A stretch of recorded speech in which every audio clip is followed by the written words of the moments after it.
The other day we talked about making hardies and hardening and tempering hardies. But we didn't talk really about the technique of cutting off on a hardie. Now it's really pretty simple. You drive hot material down on the sharp edge and it cuts. What else is there to know? Well, the big thing is you just saw me not cut all the way through. And I broke that off with a pair of tongs. The reason for that is this is hard steel, this is hard steel. They don't play well together. Now the hardie will end up being softer than your hammer. After you cut on it a few times, it's going to be tempered back quite a ways.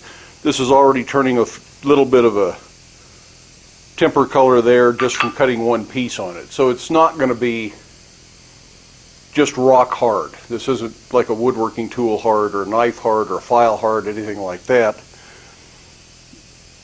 But you're going to ding up your hardie at the very least. Probably you're going to ding up your hammer face, and that's not good for it. So the best technique is to cut part way through. Now if you're just generally cutting, I like to work all four sides and try to keep it lined up.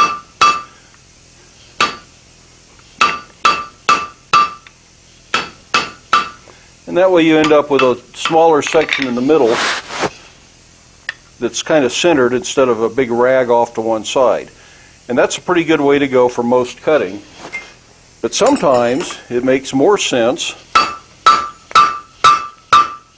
go all the way through from one side.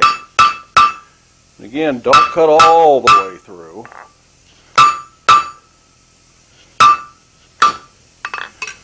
And you can break that off over the edge of the anvil, or you can snap it off with a pair of tongs. But that actually starts to form something you could use for a scarf joint, or for some other reason you wanted a bevel edge. If you need a straight edge, use a straight cut hardie. That would be the ideal way to go.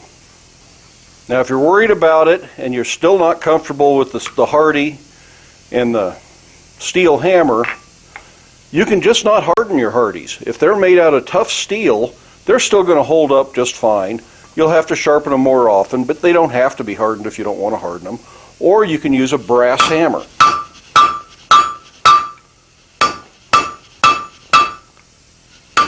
That way if this hammer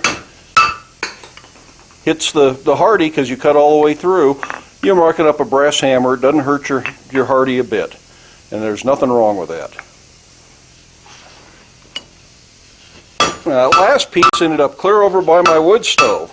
That's one of the problems with cutting it off all the way through, is they can launch off with quite a bit of force. It's better to sneak up on it and be gentle at the end if you're going to go all the way through with a brass hammer or a soft iron hammer. Because if you hit that hard, who knows where it goes. One went over that way, this one went over that way.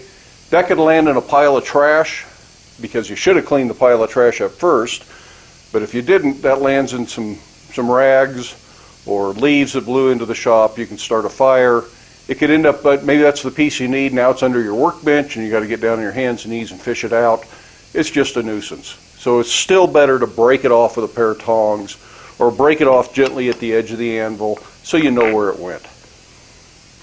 So that's just a quick look at cutting things off at the anvil over a hardie. Lots of different styles of hardies. There are some that are curved, some that are straight-sided, some that are symmetrical like this one is. Just whatever it is you need, that's what you make and that's what you use. But try to keep control of that piece when you cut it off so you know where to find it again later, and so it doesn't cause you any problems. Just a quick tip for the day. Hope you have fun.